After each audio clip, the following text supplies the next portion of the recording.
For example, if I choose one political leader over the other, even if that leader's bad to me later, that's kind of my fault. This is my choice, right? I chose them and then they kicked me in the teeth later, you know, that's my problem, right? But the act of choosing them is a kind of individual freedom that we get, right? And markets is another example. You know, if we have money, we go out into the society around us and we buy the things that we want, right? We know that somebody's happy when they buy the thing that they want. Now, we don't try and judge whether it actually makes them happy, you know, or actually makes them healthy, or actually improves their state of mind. You know, I don't know, maybe you go outside and buy junk food and stuff, or you buy things that are unhealthy for you, or buy things that make you sad, stuff like that, right? Utilitarians of this kind don't care. They're like, well, you spent money on something. You expressed a preference. You know, you could have spent that money on anything else, but you spent it on this thing. You got what you wanted, right? Now, in any situation where most people are getting what they want most of the time, utilitarians are happy because most people are getting their preference. That's why utilitarians support democracy, for example, because they say, well, more individuals are getting what they want than not getting what they want, right? They're expressing a preference and they're having that preference satisfied. We don't care whether the leader is actually nice to them or not, right?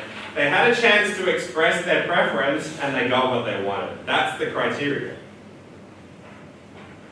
So there's a number of criticisms that have been raised about utilitarianism from a liberal perspective. Firstly, utilitarians leave open the question about, well, what makes people happy? You know, certain negative behaviors can make certain people happy. Let's say I like eating children, or I like enslaving old people, or I like conquering other people, that sort of thing, right? Now, what if that makes me happy? How can I realistically say that that's a bad thing? You know, what if most of the society likes hurting a small part of the society and gets immense joy and pleasure out of this and expresses their preference in terms of doing that, right? In a sheer mathematical way. Most people are getting what they want. How does a utilitarian respond and say that's a bad thing, right? Secondly, can utilitarians argue that we should follow the law? Right? Let's say I'm late for class, I'm at a traffic light, light's red, and I think, well, if I just skip the light, I can get to class on time and teach properly, right? Whereas if I have to wait, I'm going to be late, and everybody's going to be annoyed about that. So I decide to, well, my short-term interest is in breaking the light. I'm going to drive through the red light, break the law, right? And why shouldn't I? You know, I'm expressing a preference, I'm breaking the law, it's making me happier, why shouldn't I do it, right? And what reason do utilitarians have to force us to follow the law? Right? The next criticism is that utilitarians can't respect individual rights. What if I argued that I could do a medical experiment on one of you, and as a result, everybody else is going to live 5 years longer? You know, can we torture that one person or kill that one person to benefit everybody else? What justification can utilitarians give for not doing that, if the overall benefit of society is the only criteria that they use? Right, so equally, some people feel uncomfortable that utilitarians are holding us responsible equally for the things that we do and the things that we allow to happen. So let's say there's one person who wants to kill 20 people and you're there and you have the ability to stop them, or at least try. A utilitarian will say, well, if you just watch as that person massacres 20 people, you are morally responsible for those deaths. You know, it's not just about the person who directly kills. You let it happen, and you're morally responsible too. You know, not everybody feels comfortable with that. You know, a lot of countries have what we call Good Samaritan laws, which is where if you witness a crime happening and you don't do anything about it, you can get punished as well, right? You've broken the law because you saw something bad happening and you didn't do anything about it, right? This reflects utilitarian thinking in policy. It says that, well, we have a moral responsibility to do something about stuff. So utilitarians have responded to these criticisms by separating between what we call direct and indirect utilitarianism. Direct utilitarianism says, in every situation, you've got to think what maximizes your self-interest in the short term.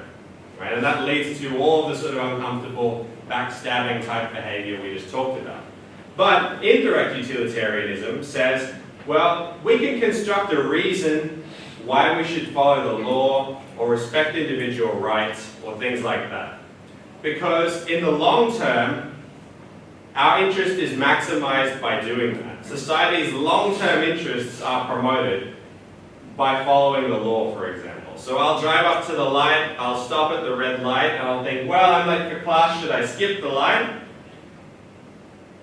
And then, according to indirect utilitarianism, my thought is, well, what if everybody skipped the light, and everybody would break the road rules, and the roads would be chaos, and that's not in my interest, right? So even though it's in my short-term interest to break the law, I'm actually going to follow the law, because it's better for me and for society in the long run.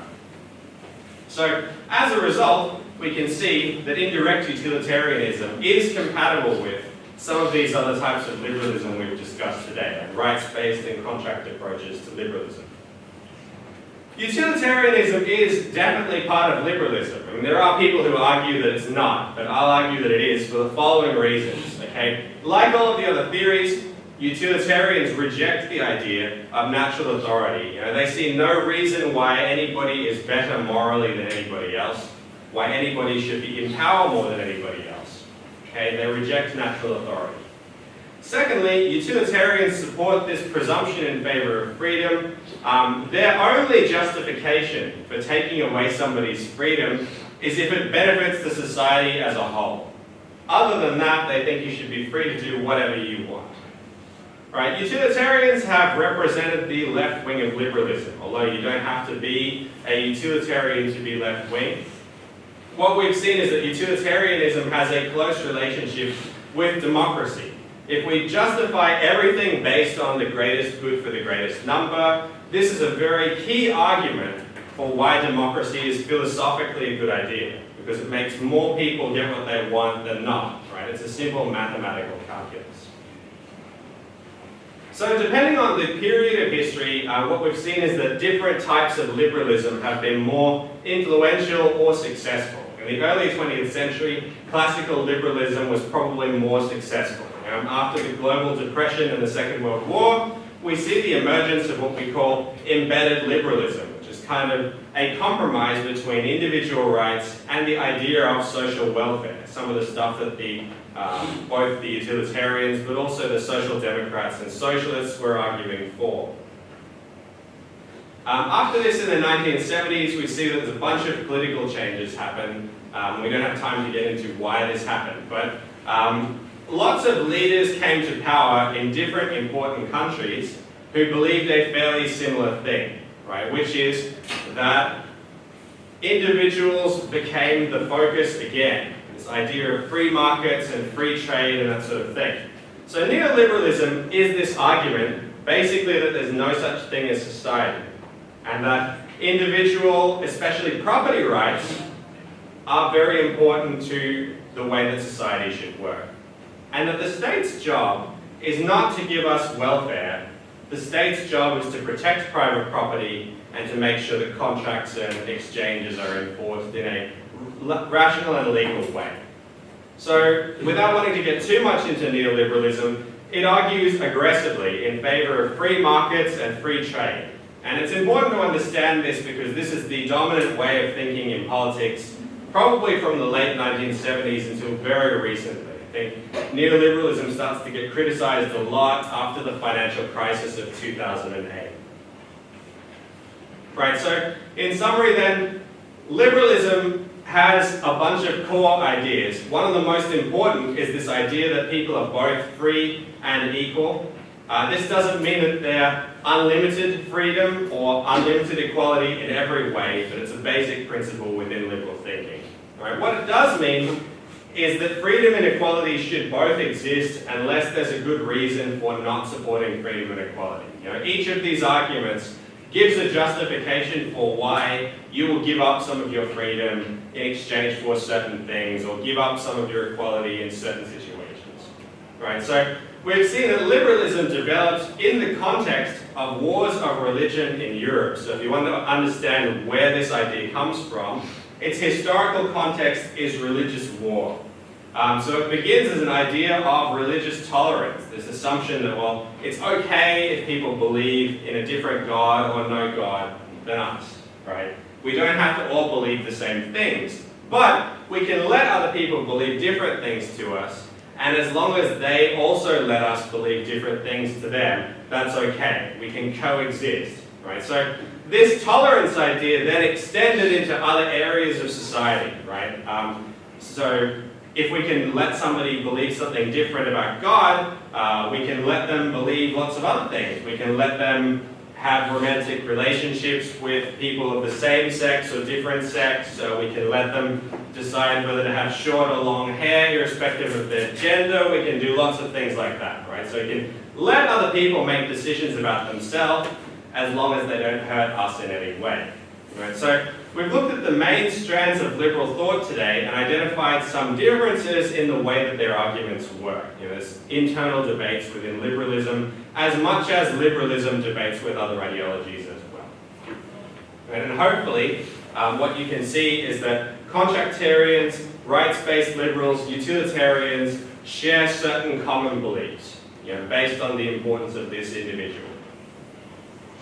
We've looked briefly into the application of these political ideas. They've had a huge impact on politics in the 20th and 21st century. Probably what I should have said is that they've had an impact starting with the French Revolution, was the first real liberal revolution, where these ideas came to power in an actual government, when people started to sort of implement these ideas using state power. And from that time until now, almost every ideology in existence has either been a liberal ideology or a response to a liberal ideology.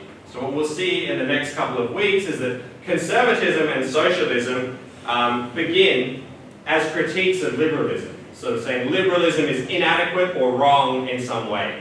Right? And hopefully that will help us understand the central importance that liberalism has, that even if you disagree with it, even if you disagree with what the liberals are saying, in the current world that we live in, liberalism occupies a very central place. It's the dominant ideology of the world we live in. And whether you think that's a good thing or not, almost every alternative argument responds to liberalism in some way. All right, so I've got some time for questions and everything if you want to ask questions about liberalism. Otherwise, I'll have to kick you out because I'm supervising somebody's exam at 1. Again, a reminder that if you haven't done the midterm, totally tell me. And if you know a friend who needs to do the midterm, totally tell them that they need to do it. I'd be very grateful if you do that.